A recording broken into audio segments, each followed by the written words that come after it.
Okay, so I am at the D.W. Correll Museum in Catoosa, Oklahoma. And it's a small museum, and it's just a private individual who lived here, had this car collection and other goodies collection, and I thought it was worth having a look at. Here's kind of an interesting one. Here's a 1906 Cadillac. And one of the things that I really enjoy about cars of this era is you see the kind of construction methods that they had. I find it really quite interesting. Like here, for example, is a 1914 Oldsmobile. And you just see the workmanship. I mean, it's so low tech, but it's so beautiful at the same time. Just the way everything was made back then, and everything was just built to last. Look at that valve stem. Everything was just built to a different standard back then. And this has got to be the most adorable, I don't know what you call it, go-kart I've ever seen. That would be so cool to have. I think I need to build one of these. That's awesome. I need to make it a little bit bigger so that I fit in it. Here's a 1917 Packard.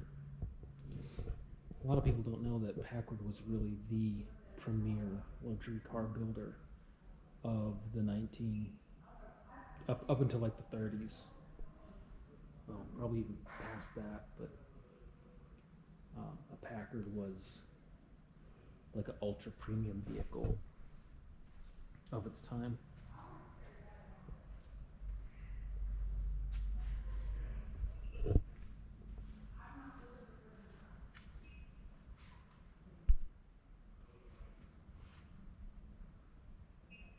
Beautiful Rolls-Royce. A lot of Rolls-Royce at the time, they really were only a chassis and engine company. The rest of the body was generally done by a custom coach maker. So they were all rather unique back in the day. But I'm looking at this thing and look at the suspension on this. I mean, that's a really interesting way they have the leaf mounted, and giant leaf spring.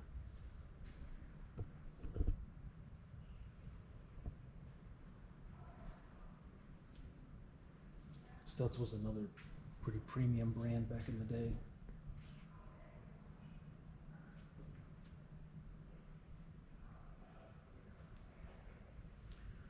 But yeah, this guy had a pretty cool collection here. Check out these 3 tailgates. That's awesome.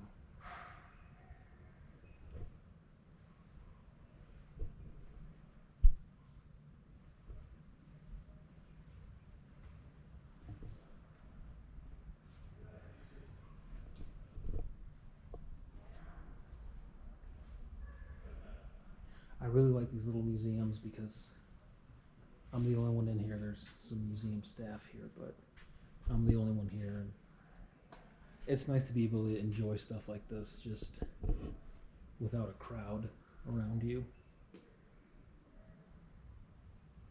I guess people were a lot smaller back in the day. Can't imagine driving something that's this cramped.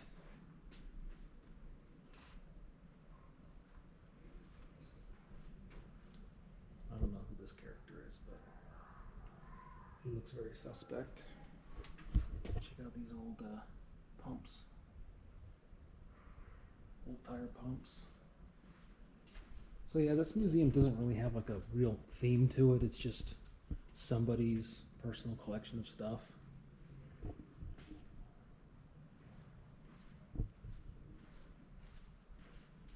And he left it to the city, so I guess this belongs to the city. It's a 1922 Franklin. Look at that front window. It's quite interesting. Quite interesting how that was built. With that split, like 4-quadrant window. Look at this thing. Wow. It's quite the contraption.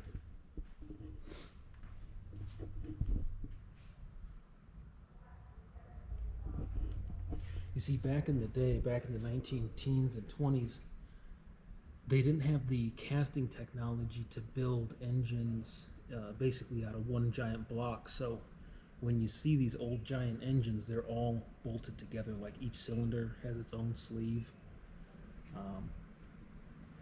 They just didn't have the technology to cast metal like that. That's one of the things that made the Ford flathead V8 so revolutionary, is it was cast in one piece. Whereas you see an engine like this Oldsmobiles, many pieces. And so they were very expensive to build, these large engines, because they were made out of so many pieces.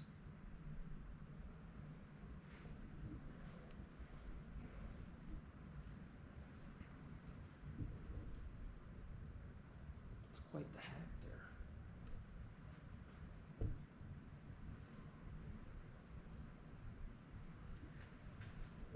Check this out, 1898. 1898.